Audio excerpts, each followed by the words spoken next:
Ekonomika, uzņēmējdarbība un finanses aizraujuši par naudas pasauli. Raidījumā un raidierakstā Mediāna.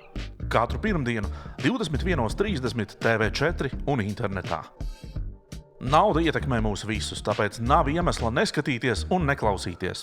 Aktuāls ziņas, intervijas, diskusijas kopā ar mani, Kristapu Petersonu. Viena Eiropa, viens tirgus. Šo saukli gan jau būsiet dzirdējuši arī iepriekš. Pagājušajā ceturtdienā Eiropas komisija galdā cēla kārtējo dokumentu, ar kuru plānots panākt administratīvās sloga samazināšanu, tirdzniecības paplašināšanu, digitalizāciju un citas visādas jaukas aktivitātes. Viss esot jāizdara līdz 2027. gada noslēgumam, lai tad beidzot mēs varētu baudīt Eiropas vienotā tirgus priekšrocības. Kamēr citi vēl kaut ko plāno, daži uzņēmēji vienotā tirgus labumus izbaudus savas ādas. Bankrotējis ir savulaik viens no redzamākajiem saules enerģijas uzņēmumiem Latvijā - Energrid. Tas vēl pirms 2 gadiem apgrozīja 12 miljonus eiro un ir uzkrājis prāvu nodokļu parādu virs $500,000 eiro un ir palicis parādā arī saviem darbiniekiem, tā ziņo Delfi bizness. Iemesls esot atjaunīgās enerģijas objektu būvniecības apsīkums, kā arī konkurence un brīva kapitāla un darba spēka kustība Eiropā. Izrādās ārvalstu uzņēmumu projektus Latvijā būvē darbinieki no Polijas un Bulgārijas.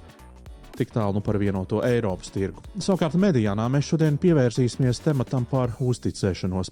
Daudz un dažādos līmeņos. Uzņēmēju un investoru uzticēšanās kapitāla tirgumu. Par to es sarunāšos ar Robertu Idelsonu no Signet Bank. Par tautas uzticēšanos ierēģiem un ierēģņu uzticēšanos viens otram. Tā būs saruna ar valsts kontrolieri Edgaru Korčāginu.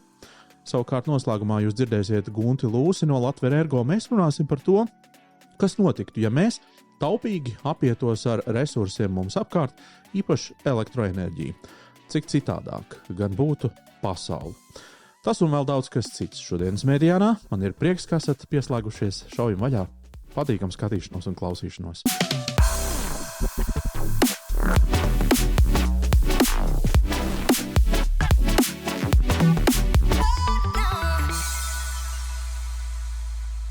Mēs esam redzami TV4 katru pirmdienas vakaru, jau 4. gadu, kā izrādās, jo šajās dienās Mediānā jāaprit apaļi 4 gadi, ar ko apsveicam gan jūs, gan mūs.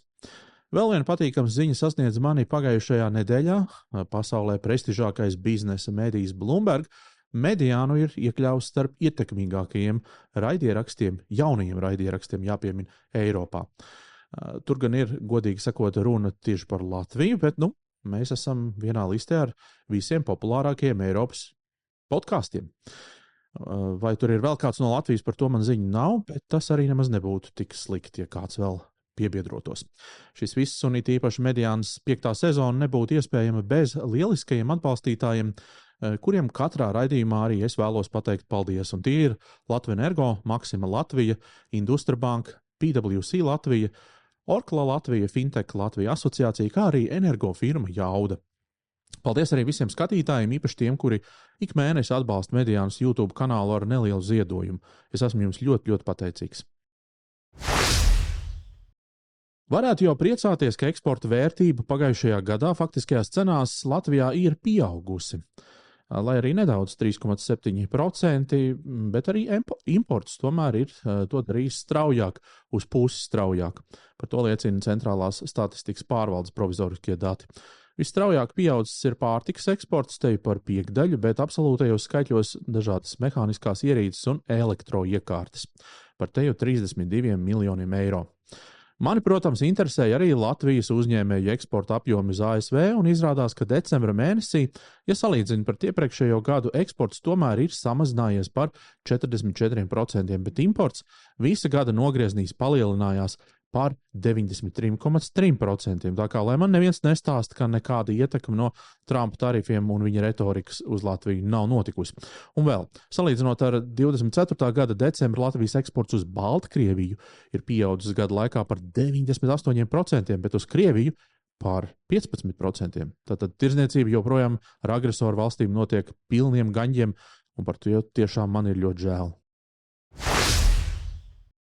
Pasaulē ir pāršalkušas ziņas par lielām darbinieku atbrīvošanām alus patēriņa samazinājumu dēļ, piemēram, Heineken alus brands atlaiž 6000 darbinieku, bet mākslīgā intelekta pieaugušās dominances dēļ par lieliem atlaišanas skaitļiem ir ziņojušas tādas kompānijas kā Meta, Workday, Autodesk, Pinterest, Salesforce un daudzas citas. Kopumā 30,000 darba vietu. Savukārt Amazon vien tiks vaļā no 16,000 darbiniekiem. Tie skaitļi ir iespaidīgi, ja tā padomā, un tas ir noticis faktiski 2 mēnešu laikā. Cieši arī Vācijas rūpniecība, kas ziņo par aptuveni 2000 darbinieku atlaišanu pēdējā mēneša laikā. Tiek slēgtas vairākas rūpnīcas, kas varētu radīt problēmas piegādes ķēdēm tādiem lieliem uzņēmumiem kā Nivea, Volkswagen, BMW un BASF. Ja runājam mēs par Baltiju, tad, piemēram, Tallink grupa, mainot savu struktūru, ir paziņojusi, ka arī atlaidīs darbiniekus. Skaitu gan tā nav precizējusi. Jautājums, kas man rodas, ja jau pasaulē ir šādas tendences, tad kāds mums būtu pamats domāt, ka Baltijas ekonomikas tas nekādi nevarētu skart? Un te mēs atgriežamies pie stāsta par mūža izglītību, pie tā, ka mums katram ir jātur roku uz pulsa par to, kādas ir manas zināšanas un prasmes, kur es esmu noderīgs, kāpēc manam darba devējam būtu man jāturpina maksāt alga, vai joprojām es šim uzņēmumam esmu vērtīgs. Daudzas lietas, man liekas, mums visiem kopumā nāksies pārvērtēt. Pagājušajā nedēļā Baltijas valstu finanšu institūcijas kopā ar Eiropas investīciju fondu paziņoja, ka īstenos 225 miljonu eiro vērtu Baltijas inovāciju fondu ar kārtas numuru 3. Tādējādi paplašinot privātā un arī riska kapitāla tirgu. Katra valsts katlā metīs pa 50 miljoniem, bet Eiropas investīciju fonds 75. Un tas ir mērķis, protams, šo naudu 5 gadu laikā trīskāršot. Tas būtu atdeve, nevis ieguldījums, protams. Un kam tad tas finansējums būs domāts? Tas ir turpinājums 2 iepriekšējām inovāciju finansējumu kārtām un būs domāts biznesiem, kas ir izaugsmes stadijā.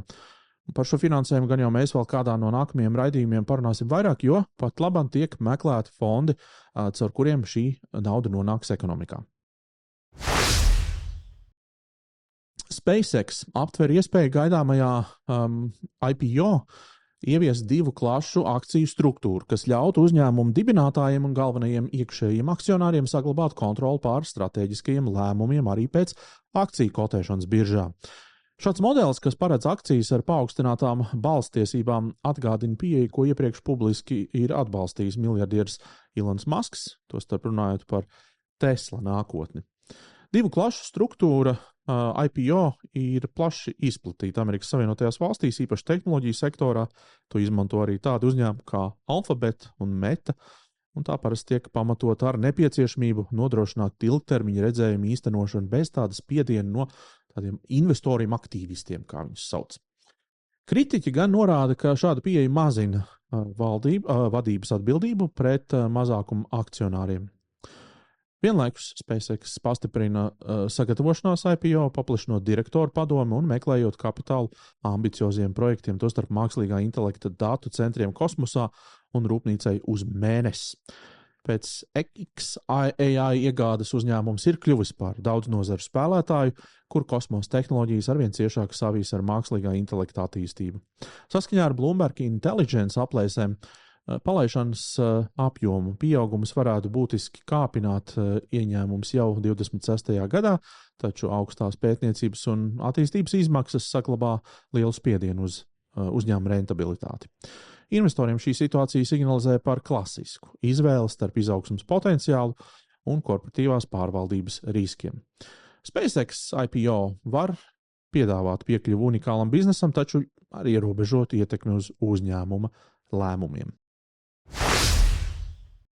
Baltijas izklaides un restorānu uzņēmums Apollo Group spēr nākamo soli ceļā uz kapitāla tirgu.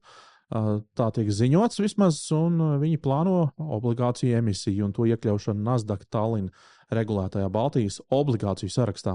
Emisijas mērķis ir stiprināt kapitāla struktūru, palielināt finansiālo neatkarību un finansēt strauju izaugsmu Baltijā un Ziemeļeiropā. Finanšu gadā grupas apgrozījums, kas ir pēdējais finanšu gads, ir sasniedzis 227 miljonus eiro, bet EBITDA pieauga līdz 40 miljoniem eiro, tā kā diezgan iespaidīgi. Grupai Latvijā pieder tāda labi zinām zīmola kā Lido, Apollo Kino, Vapiano, MySushi un KFC. Nākamo 5 gadu laikā uzņēmums plāno paplašināt tīklu no 170 līdz aptuveni 300 vietām, īpaši uzmanību pievēršot Latvijai, Somijai un Lietuvai. Obligāciju emisiju organizē LHV banka, bet izplatītājs Latvijā būs Signet banka, paverot investoriem piekļuvi vienam no Baltijas spēcīgākajiem patēriņa sektora spēlētājiem. Uzņēmēji Latvijā, vērtējot biznesa izaugsmes iespējas un finansējumu pieejamību nākamajos 12 mēnešos, demonstrē tādu piesardzīgu optimismu, tā liecina Signet banka veiktā uzņēmēju aptauja. Lai arī finansējuma pieejamība vairs netiek vērtēta tik kritiski kā iepriekš, investīciju lēmumos joprojām dominē piesardzība, ko nosaka augstās aizņemšanās izmaksas, birokrātija un nenoteikta ekonomiskā vide. Vienlaikus uzlabojas finanšu pratība. Vairāk nekā puse uzņēmēji ir informēti par alternatīvā finansējuma iespējām, trešdaļa apsver kapitāla tirgus instrumentus, bet pieaug arī gatavība mainīt finansējošo banku, tādējādi mazinoties emocionālai piesaistei vienam partnerim. Aptauja arī rāda, ka 70% uzņēmēji plāno piesaistīt finansējumu izaugsmei, savukārt mazie un vidējie uzņēmumi joprojām izjūt tādas būtiskas grūtības piekļūt kapitālam. Pozitīva loma spēlē plašāka valsts un arī Eiropas Savienības atbalsta instrumentu pieejamība, tostarp Altumu, kā arī pieaugušā konkurence finanšu sektorā, kas pakāpeniski veido nobriedušāku un atvērtāku uzņēmējdarbības vidi Latvijā. Man bija iespēja parunāt ar Signet banku valdes priekšsēdētāju Robertu Idelsonu, ar kur cits starpā runājām arī par šī pētījuma rezultātiem.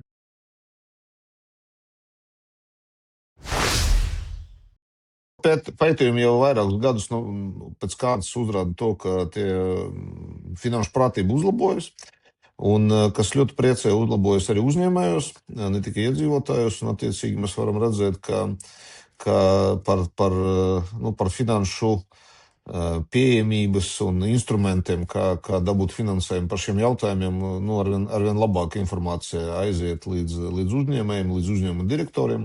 Un attiecīgi mēs varam arī redzēt to, ka pēdējo 2 gadu laikam diezgan būtiski ir izaudzis to uzņēmēju skaits, kas ir dzirdējuši par alternatīviem finansējuma iespējām.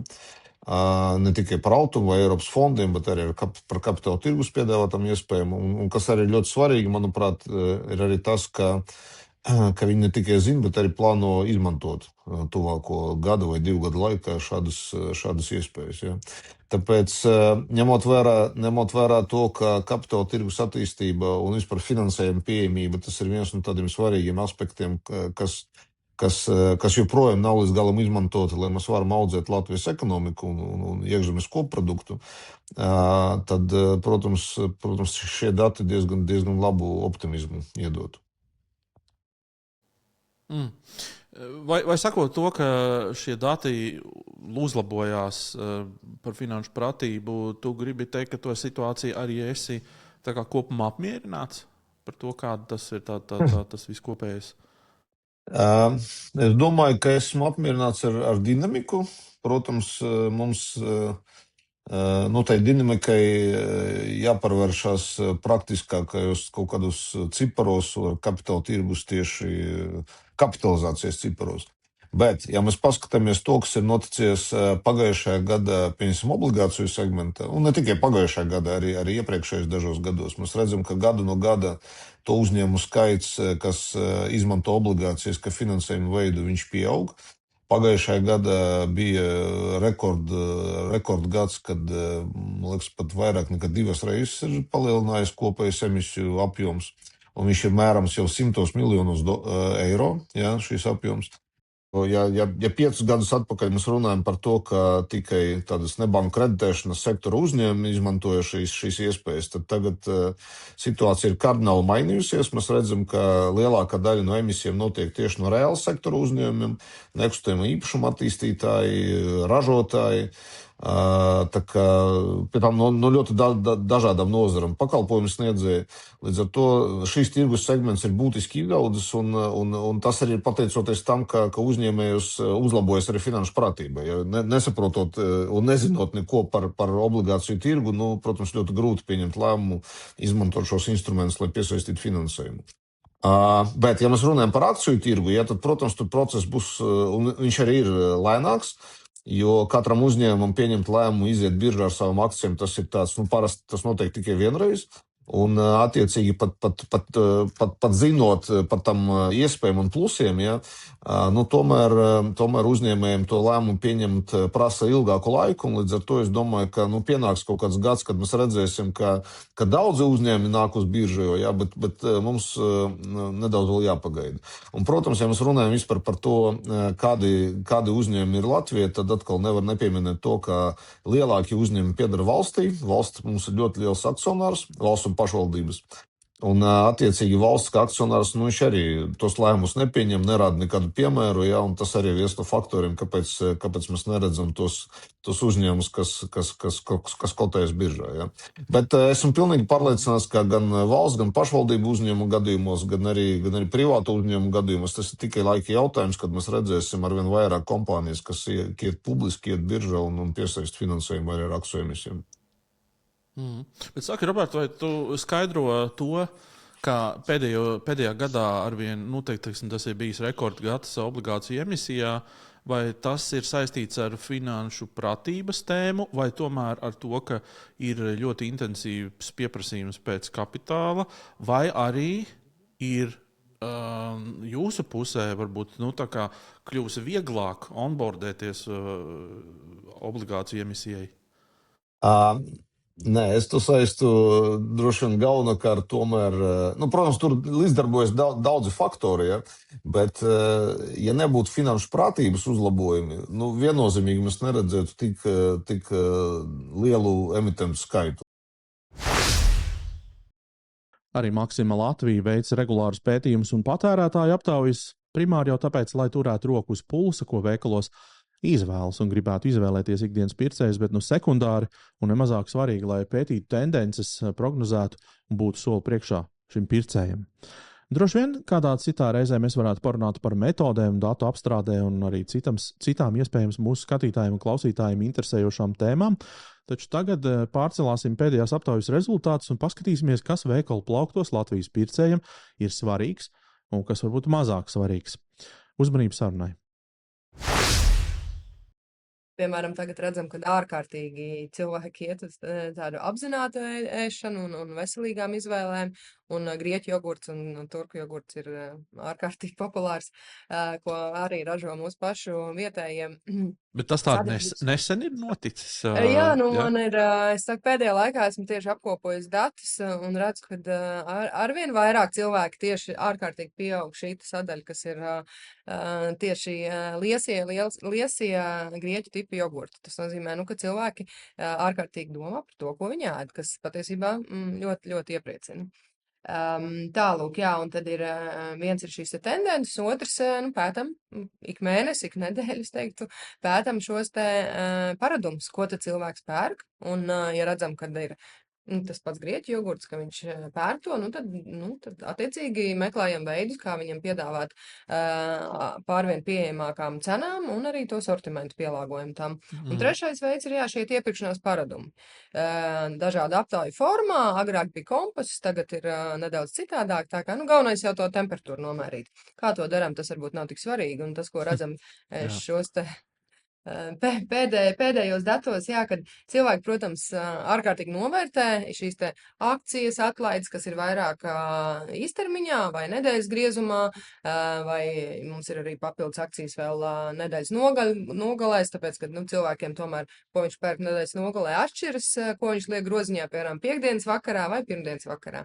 Arī tam mēs pielāgojamies. Tā kā tas arī ir interesanti, jābūt pavārot arī, protams, ko piekdienas vakarā cilvēki liek groziņā, ņemot vairāk, kad ir brīvdienas priekšā. Jā. Es domāju, ka gan tev, gan man arī visdrīzāk atšķirās. Pilnīgi noteikti. Lien saki, kā man interesē tas grieķu jogurts, es mazliet pie viņa pieķeršos.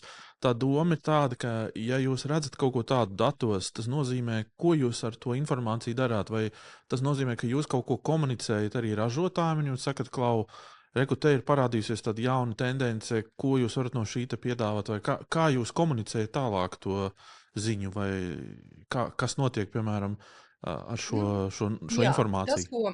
Pirmkārt jau tas, ko ražotājs redzēs pieaugumu savā pieprasījumā. Nu jā. Viņam pieaugs apgrozījums. Attiecīgi redzam, ka cilvēki to pērk, jo jebkura prece, kas ir mūsu plauktā, mums ir, lai mēs viņu varētu iespējami zemāku cenu piedāvāt, mums svarīgi, lai viņi ir apgrozās. Ja? Jebkura prece, kas stāv ilgi plauktā, tas mums nav izdevīgi. Līdz ar to tas ir pirmais signāls mūsu partneriem, un hopsta viņi redz, ka ir pieprasījums, tad ceļ ražošanu un attiecīgi jau fūrs dodās uz mūsu loģistikas centriem un tālāk izvadā pa visu Latviju. Tāpat arī redzam, ir iespēja piedāvāt zemāku cenu, arī ņemot vērā šo te faktoru, mums ir iespēja klientiem piedāvāt aktuālāks piedāvājums un arī vērtējot sortimentu, ja mēs kaut ko mainām vai paplašinām, redzam, ka, piemēram, jogurts, kurā ir lielāks cukuru daudzums vai kas ir attiecīgi varbūt nav tik veselīgs kā grieķu jogurts, tad, ja redzam, ka viņi nepērk, tad varbūt ar laiku varbūt brīdis, kad viņš nav vairs aktuāls un attiecīgi nebūs atrodams mūsu plauktā. Tādas situācijas var būt tā kā. Tur ir visu laiku, mēs sekojam līdz, ko piedāvāt savam klientam, lai viņš ir tas aktuālākais produkts. Protams. Es atceros no iepriekšējiem pētījumiem, ka ļoti izcēlās tie saucamie private label produkti, kas jūsu gadījumā bija Optima līnija toreiz. Kā tas tagad ir? Vai joprojām mēs redzam kaut kādu trendu šajā virzienā, vai tas tomēr ir mazliet apsīcis? Jā, privātais zīmols ir aktuāls, jo tas ir veids, kā mēs varam piedāvāt par vēl izdevīgāku cenu, jo ir šie apjomi iepirkumi un ir konkursi tiek pārsvarā veidot uz šiem privātajiem zīmoliem, kas mūsu gadījumā ir vairāki.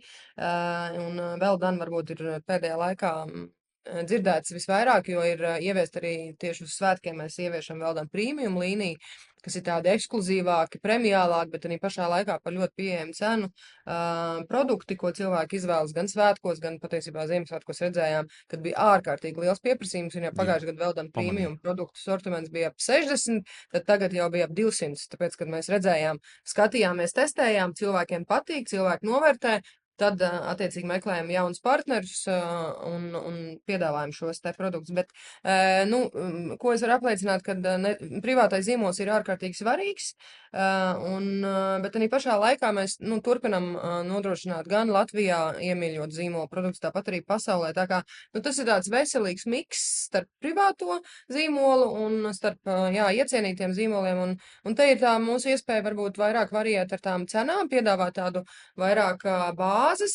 piedāvājumu cilvēkiem, piemēram, tas pats piens polipakās tiek ražots tepat Latvijā. Ir cilvēki, kuriem ir svarīgi, lai ir šī ērtība, kas ir kartonā vai tetrapaka, un tad ir polipaka, ja ir liels skaits piena dzērā mājās, un tā ir lieliski iespēja ietaupīt. Tā kā faktiski cilvēki var atrast visu pēc savām vēlmēm vai rocības, ko viņi vēlas iegādāties. Jā, jo piens jau faktiski tas pats ir. Tur, kā saka, pamainās iepakojums, tā ir tāda estētiski, kā saka, gauns jautājums. Estētiski, jā, kā kuram. Vai zīmola, cilvēkiem arī, protams, šī zīmola lojalitāte atsevišķiem produktiem ir ļoti augsta. Vēl joprojām jāsaka, ka kārums ir pirktākais produkts visā tīklā cauri gadiem, tā kā, tur ir. Šis ir fenomens. Fenomenāls stāsts, kad šis te mūsu vārniņa vai krauklītis, jā, ir iesēdies cilvēks sirdīs tik dziļi, kad cauri gadiem, jā, mums šogad tā kā ir 25 gadu jubileja, arī gatavojam tādu apkopojumu vēl, kas tad vēl ir bez sieriņa bijuši šie te ilgadējie produkti mūsu groziņos, tā kā arī būs interesanti fakti kaut ko apskatīt, bet redzam, ka cauri gadiem kārums sieriņš numur 1. Man Food Union vadītājs, mēs pat pajokojāmies, viņš teica, vai tu zini, kas ir vēl populārāka prece par kārumu sieriņu? Es teicu, nevar iedomāties, kas vēl varētu būt. Viņš teica, maisiņš. Tas ir maisiņš vajag nepavēltam Tieši tā. Uzrakst, jo cilvēki tā ir praktiski vajadzība. Atnāk uz veikalu, aizmirst paņemt mugursomu, maisiņš vajag.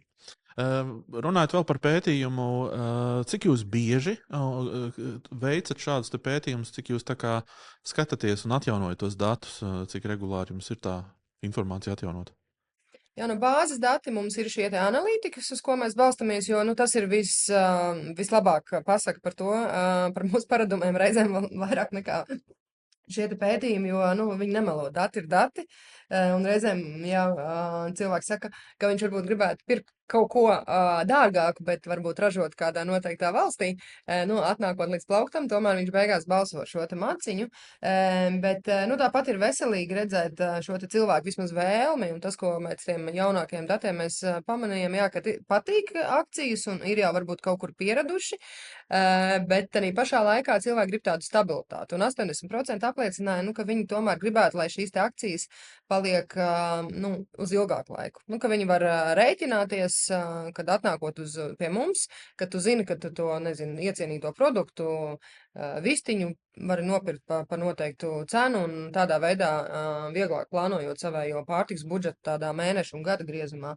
Un tad sapratām, kad ir ko uzlabot un ir kur augt, un nonācām pie šīs te zila cena, zema cena iniciatīvas, kas patiesībā, ir klientam neredzamā daļa, milzīgs darbs iepirkuma departamentā, lai vispār varētu nodrošināt šādu sadarbības modeli, kad varbūt tās nav akciju formā, bet tā cena ir arī gana zema, bet ilgtermiņā.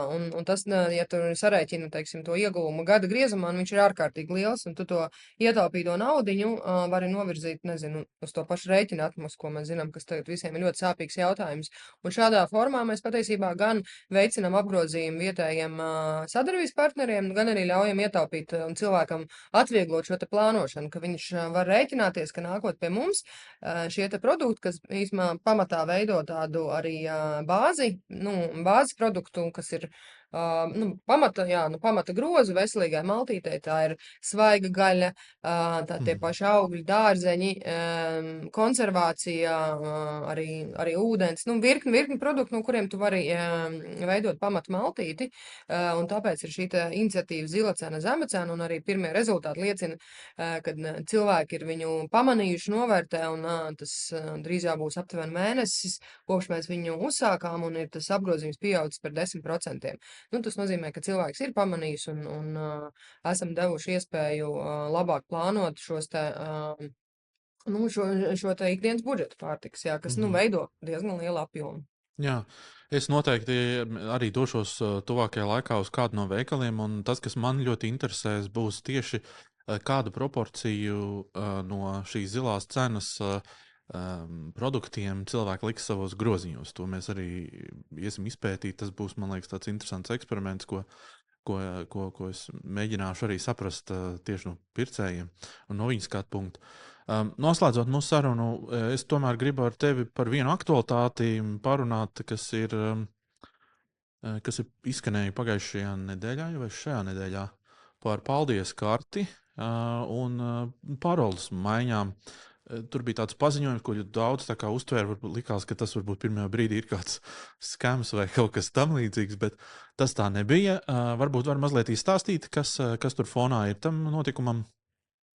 Jā, pirmkārt, lai gan ir datu drošība ir ārkārtīgi nopietns, nopietni uztveram.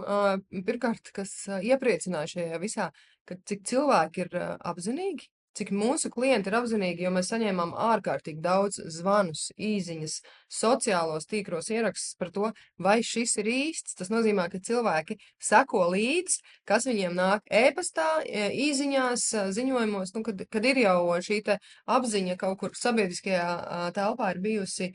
Par to ir runāts tik daudz, un ka mūsu klienti saprot, ka viņi negrib, lai viņus maldina.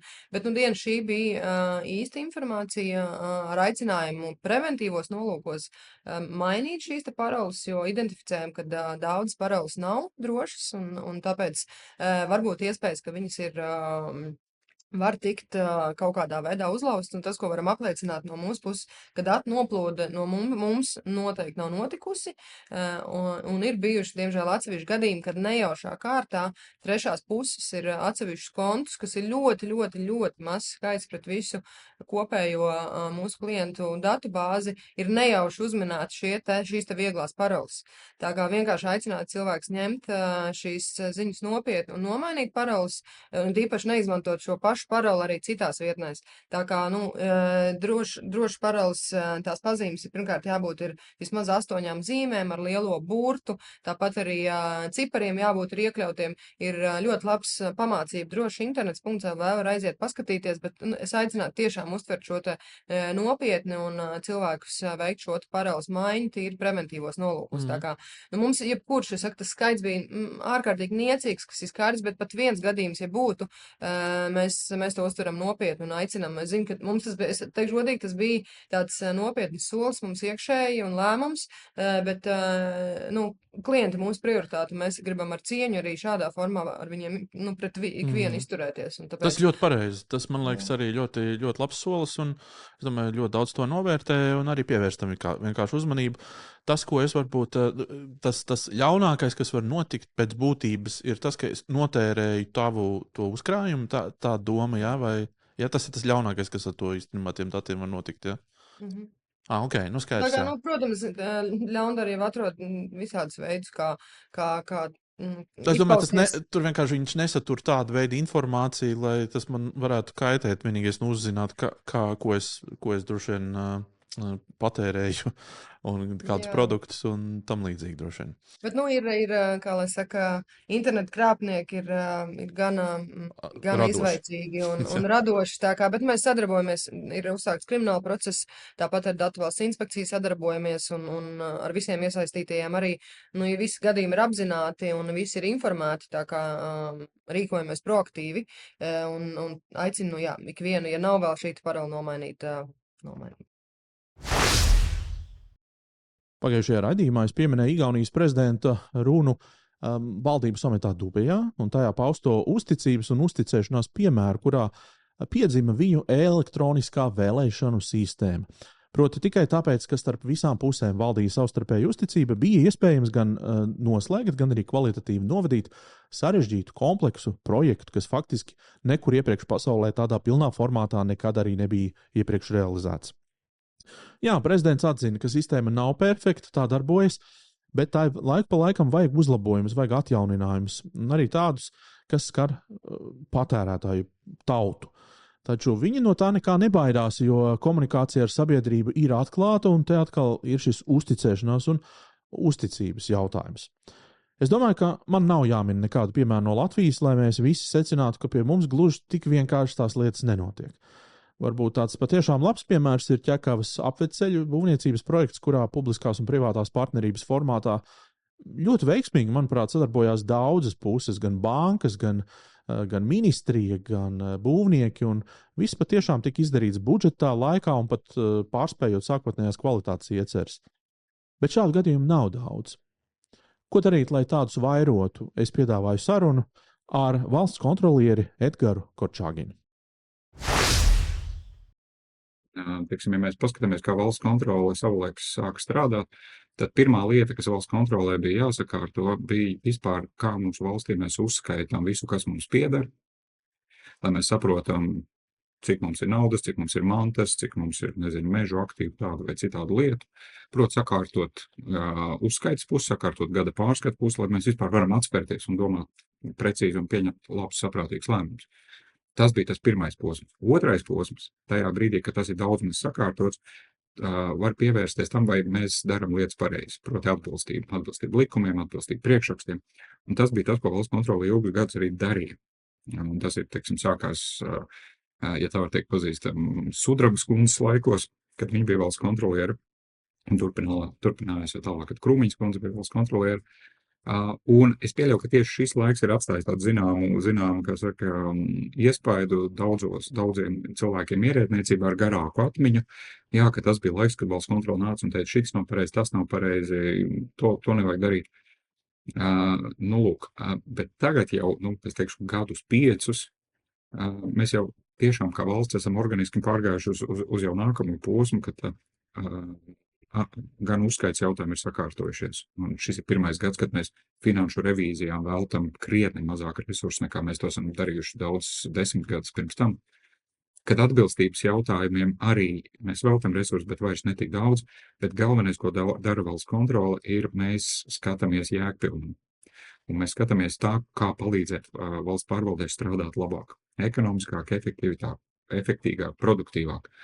Un man tiešām no tādiem pēdējo gadu mūsu revīziju ziņojumiem pat nenāk prātā kaut kādas konkrētas lietas, ko mēs kā valsts kontrole būtu, labas lietas apstopējuši, vai kādam uzsituši pa pirkstiem, ka viņš tiešām būtu darījis kādu jēgpilnu lietu, tikai tāpēc, ka tur, kāds burts tam tur kaut ko neļauj darīt, vai kā citādāk. Līdz ar to, jā, es saprotu, no kurienes tas sentiments nāk, bet man liekas, ka jau pēdējo gadu kontekstā mēs jau pavisam citādāk sastrādājamies ar valsts pārvaldi.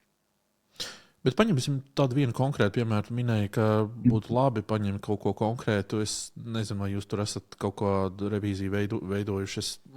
Es godīgi teikšu, pat neatceros, vai ir bijusi tāda publikācija vai kaut kas.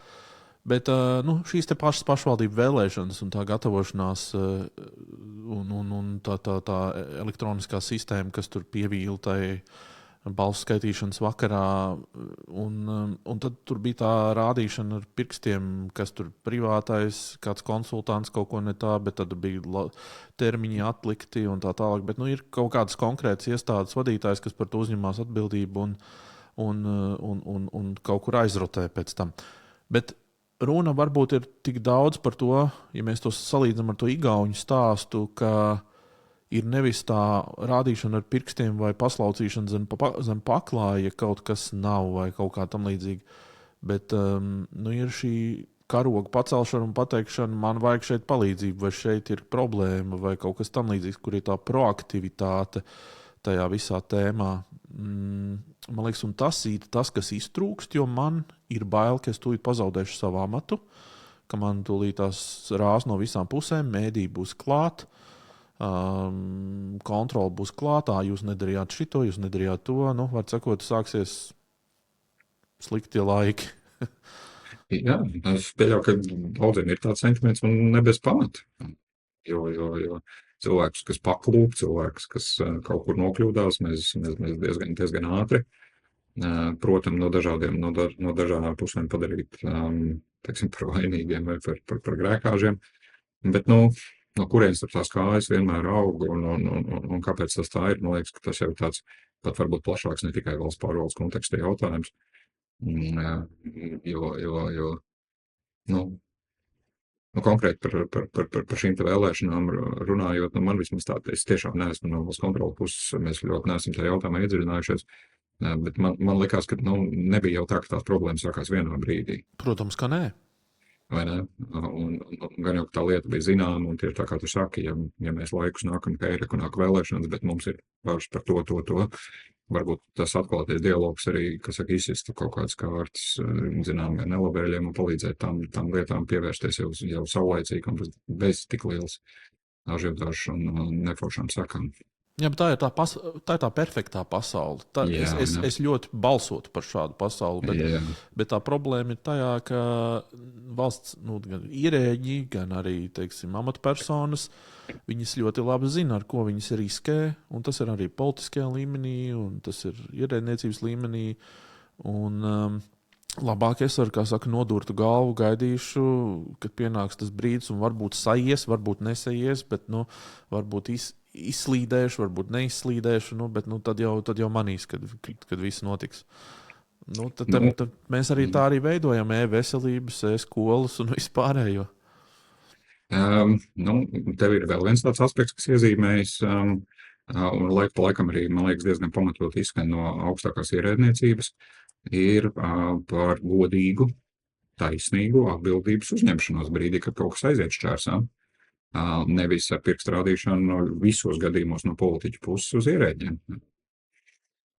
Jo neba jau daudzas lietas ir radušās ierēģu prātos, ierēģu darbos, daudzas tās ir radušās pildot vienu vai otru politiķu lēmumu. Līdzīgi kā savu laiku, tad, kad mēs skatījāmies bijušā premjera lidojuma jautājumu, speciālajām lidmašīnām, kur arī mēs no savas puses redzējām un pēc šī ziņojuma aicinājām vērtēt atbildību gan bijušajam premjeram, gan premjera birojam, gan, protams, arī ierēdniecībai, bet tas, ko mēs redzam šobrīd, ka tā visa atbildība ir sameklēta tikai Citskauska kunga rīcībā, un par citu atbildību mēs vispār nerunājam. Un ik pa laikam jau ierēģi tad arī runā, ja par iekapsulēšanos, par noslēgšanos, par visu darīšanu, tad tikai pēc burta, lai mani pēc tam nepakārtu, ja, par vienu vai otru pārkāpumu. Un es pat varbūt neteiktu, ka tās bailes ir tik daudz no valsts kontroles, cik varbūt bailes no tā, ka tā atbildība vai seku uzņemšanās būs godīgi sadalīta tajā brīdī, kad tā lieta iestāsies. O jā, šis ir liels jautājums.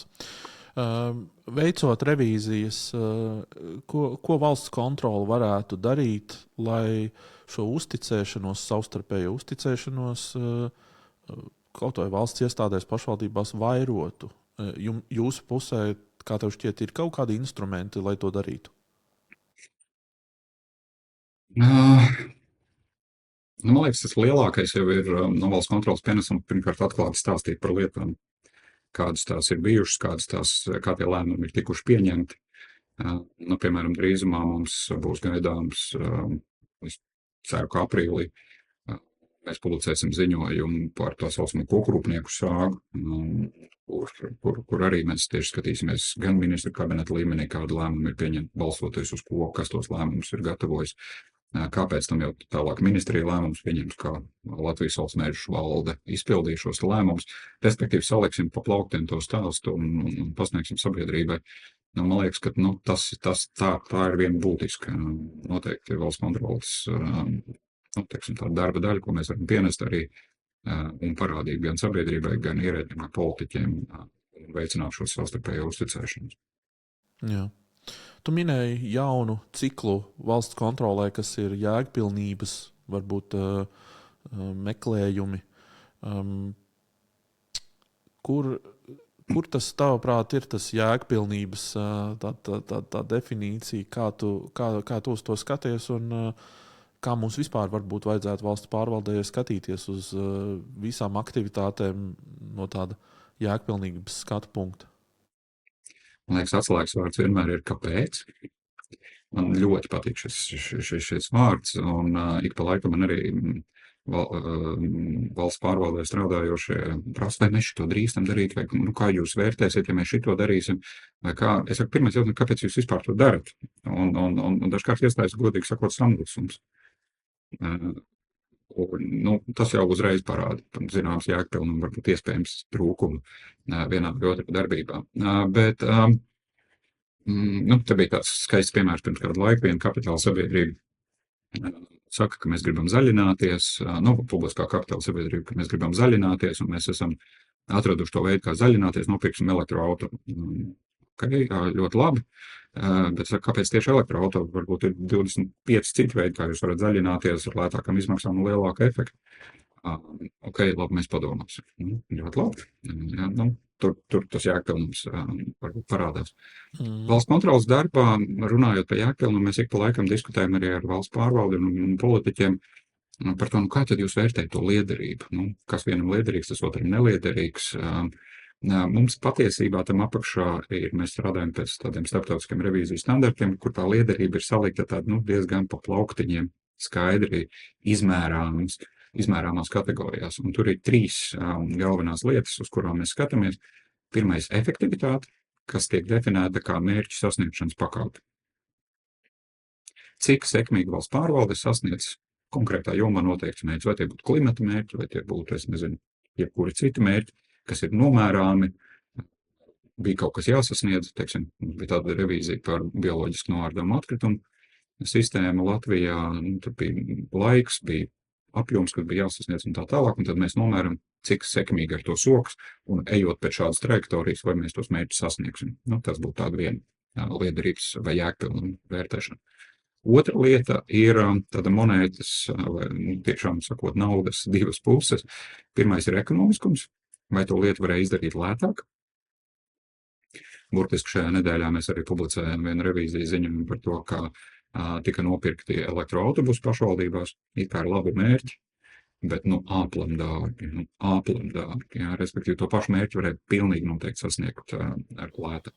Bet tā bija nevērība, vai tas, kas tur nostrādāja? Kāpēc tā cena tur tika tāda akceptēta? Tā bija tagad nevērība, tāda, tā kā man nav mana nauda, kā saka, tāpēc es tērēju, vai kā tu redzi? Es domāju, tas bija viens no centrālajiem iemesliem, ka nav mana nauda, jo kā arī pašvaldību pārstāvi vairāk kārt teica, par savu naudu viņš tādus busus nebūtu pirkuši.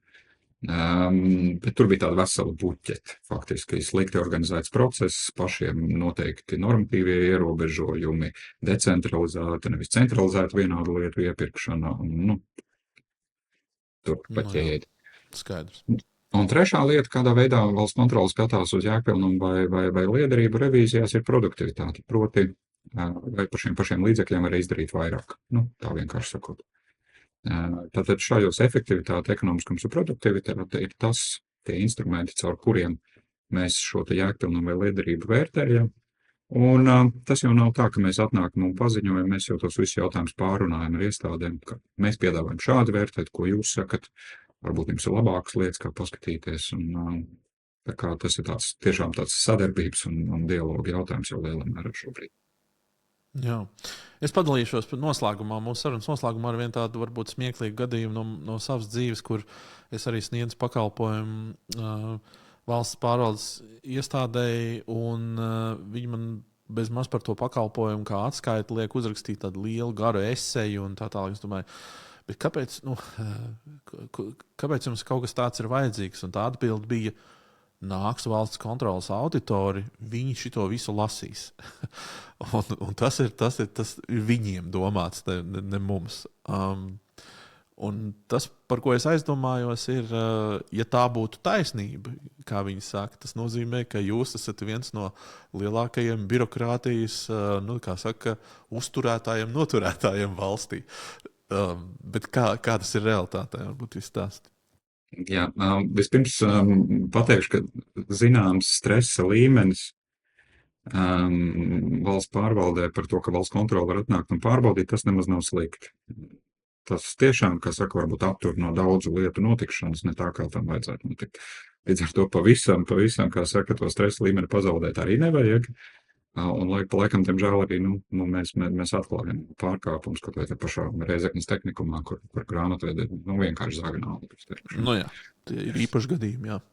Jā, tā kā tādi gadījumi, diemžēl, notiek, un tā kā tas stresa līmenis ir vajadzīgs, bet par to birokrātiju, jā, es teikšu, ka tas tāds vecs sentiments tiešām cilvēkiem. Un es aicināšu tevi varbūt, un es daudz cilvēku šādi aicinu gadījumā, ja jums kāds valsts pārvaldē saka, ka šo valsts kontroli prasīs, piezvaniet valsts kontrolē, droši man zvanīt. Es nesen runāju ar viens liels valsts iestādes vadītāju, kura īstenoja reformas savā iestādē, un viņai arī viņas pašas tur finansisti vai grāmatveži saka, nē, mēs šādi nedrīkstam, valsts kontrole mums šitā ir prasījusi un te, kur tā darīja. Viņa piezvanīja man, viņa apvaicājās, un tā mēs kopā secinājām, ka tā, jā, valsts kontrole tā ir prasījusi, bet tas bija 2014. gadā. Un tās lietas, tiešām ir gājušas uz priekšu, tas ir 12 gadus vecs vēsturi, un tam vairs absolūti nav nekāda sakara ar mūsdienām. Līdz ar to tas ļāva iet tālāk. Bet par birokrātiju vēl es vienkārši burtiski 5 minūtes pirms mūsu sarunas es parakstīju vēstuli birokrātijas mazināšanas grupai, Enziņkuma grupai, tā saucamē, kur arī iesniedz vienu priekšlikumu par revīzijā redzētu lietu, kas ir pilnīgi lieka, un mēs šāda veida priekšlikumus sniedzam regulāri. Ja visu to enerģiju, ko mēs izkūpinam gaisā, mēs spētu izlietot, tad pirmkārt cilvēki nerunātu par klimatu pārmaiņām, mēs pilnīgi noteikti par precēm un pakalpojumiem maksātu arī krietni lētāk. Energoefektivitāte ir kaut kas tāds, par ko mēs ikdienā dīži daudz arī ziņās nedzirdām. Taču manu uzmanību tā atkal pievērst tieši šajā valdības samitā Dubajā, kur noritēja energoefektivitātes alianses pirmā plenāra sesija. Statistika, kas tur tika demonstrēta, bija visai iespaidīga, un tā mani pārliecināja par to, ka katram sīkumam un katrai detaļai, ko mēs ikdienā darām, uz lielā fona ir ļoti būtiska nozīme. Par šo lietu es sarunājos arī ar Latvenergo, elektroenerģijas vairumtirdzniecības daļas vadītāju Gunti Lūsi.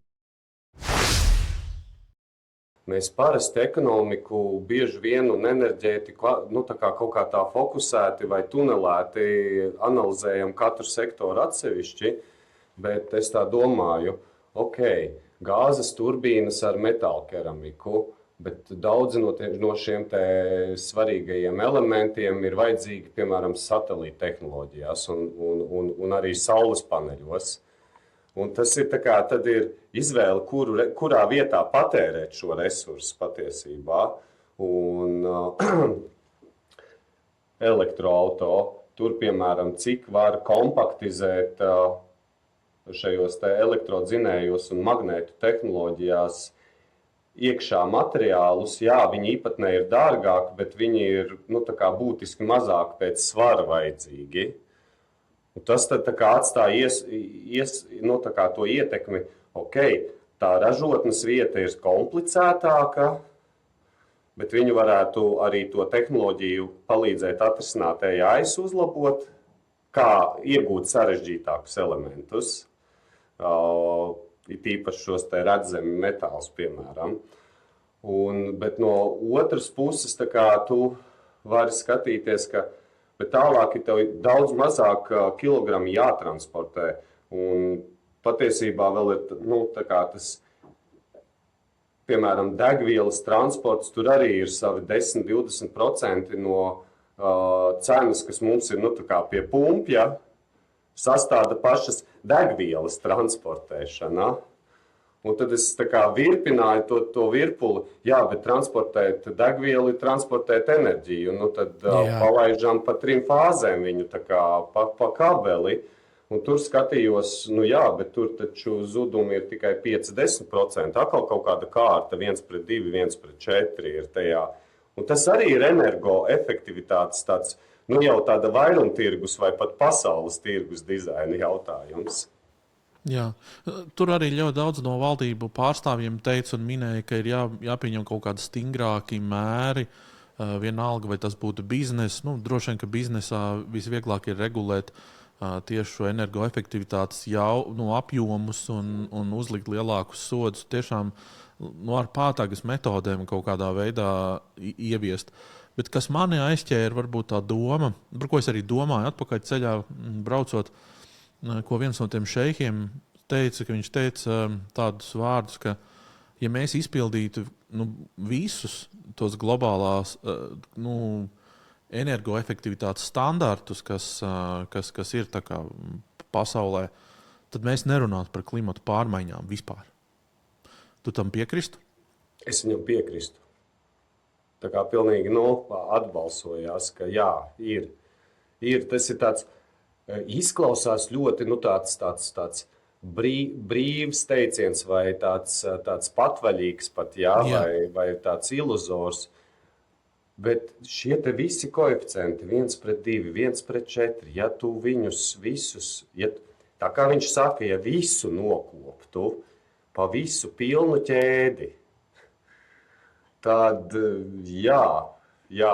Brīnums, ka viņš nepateica, ka tad mēs vispār dzīvotu tā kā nākamajā civilizācijas līmenī, jo tas īstenībā prasītu, ka cilvēks ir ārkārtīgi apzinīgs savā domāšanā kļuvis. Viņš īstenībā ir arī paplašinājis visu savu zināšanu sfēru, un šis viss strādā noteikti uz lielu tā kā arī tādu tehnoloģijas lēcienu, bet kurš ir arī ieplūdis pa visu sabiedrību. Ne tikai, kā tu saki, koncentrēt varbūt kādā biznesa vietā, kurā to var ātri un fokusēti realizēt, bet tiešām izpludināts vislabākajā nozīmē uz visiem un visur. Jā.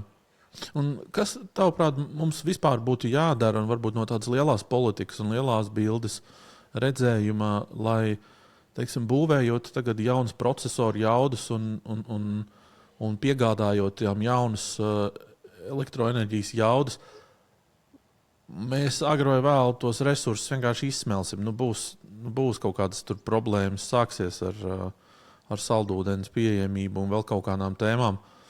Kā tev liekas, vai kā varētu regulēt, kas būtu vislabākais, varbūt tas politikas instruments, kā pievērst to uzmanību tai energoefektivitātei lielajā bildē? Es teikšu, ka nav tik slikti atkal. Mēs esam, es domāju, tikai ceļa sākumā. Es uzreiz iedomājos, kā atbildes tavam jautājumam. Aprites ekonomika ir forša frāze. Jā? Tam ir jākļūst par stilīgi. Tas, ka šķiro, un ne tikai 3, bet 8 konteineros, tam ir jābūt vienkārši ritmam. Es pats savā dzīvē esmu kaut kādus paradumus vai lietas ir bijis jāpamaina, vienkārši tāpēc, ka tā dzīve mainās.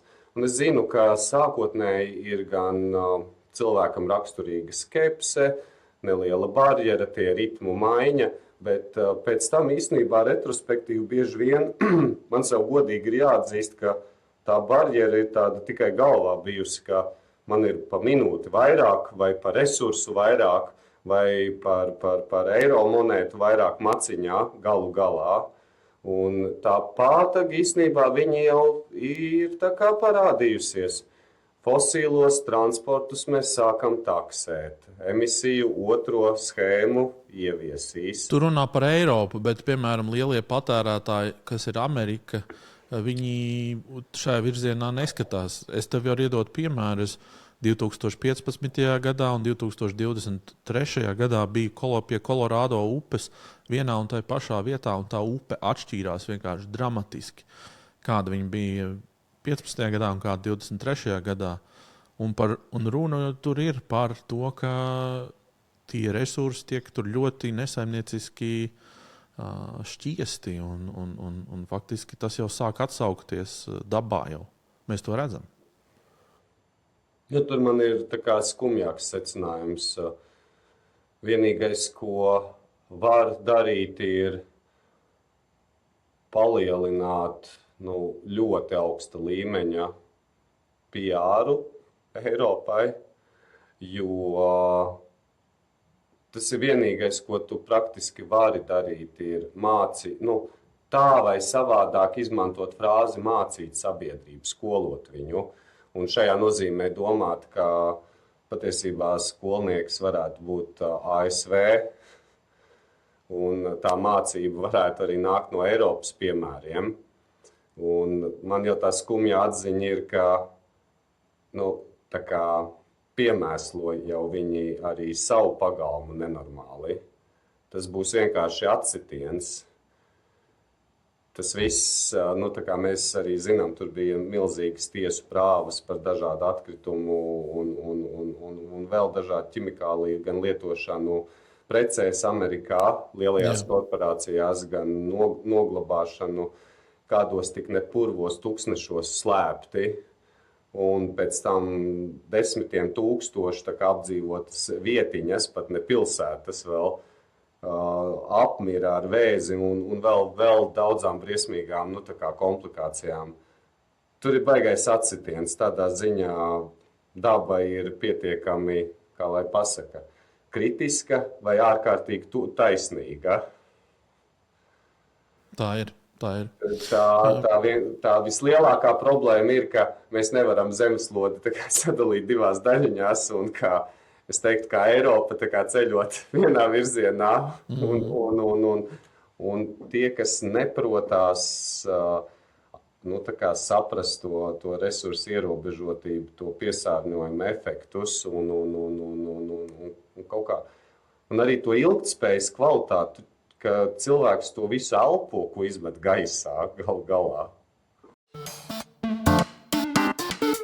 Tas arī šodien viss. Mēs nākamnedēļ tiksimies jau šīs sezonas 24. raidījumā, un es no visas sirds, visus tos, kuri vēl nav piesakojuši YouTube vai Spotify kanāliem ar nosaukumu Median Report vai Mediāna, es aicinu jūs to izdarīt. Katru nedēļu te būs intervijas, komentāri un ziņas, viegli un vienkārši saprotami par ekonomiku, uzņēmējdarbību un finansēm. Paldies arī mūsu 7 atbalstītājiem, kuri šajā sezonā ir kopā ar mums. Prieks, ka jūs piedalāties. Mans vārds ir Kristaps Petersons, un katram ikvienam no jums es pateicos par šo kopā pavadīto stundu. Nenosalstiet, lai jums veselība un veiksmīgi darījumi. Atā!